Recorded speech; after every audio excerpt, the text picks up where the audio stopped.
كي دايرين؟ كنتمنى كاملين تكونوا بخير على خير. معكم هنا.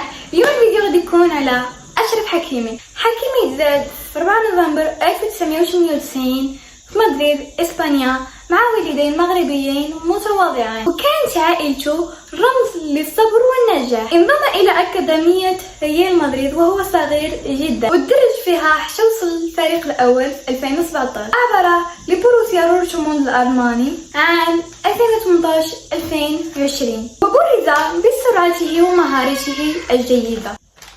وبعدها انتقل إلى إنتر ميلان وفاز معهم بالدوري الإيطالي سنة 2020-2021.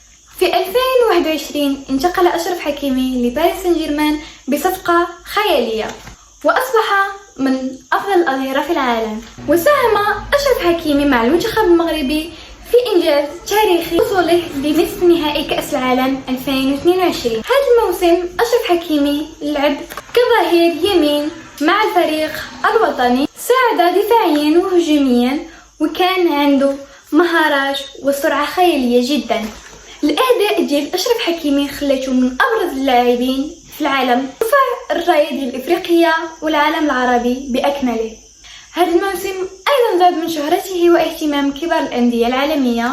حكيمي نجم دفاعي عالمي يلعب حاليا مع باريس سان جيرمان، وحقق معهم ألقاب مهمة مثل الدوري الفرنسي وأبطال أوروبا 2025. حكيمي هو أفضل وأشهر اللاعبين في العالم. حياته الشخصية متزوج سابقا بممثلة هبة عبوك وعنده طفلين. انفصل 2023. حاليا أشرف حكيمي هو اللي كيربي أطفاله ومركز على مسيرته المهنية، ويحافظ على توازنه بين الشهرة وحياته الخاصة. أشرف حكيمي معروف بالتواضع ديالو والروح ديالو العائلية.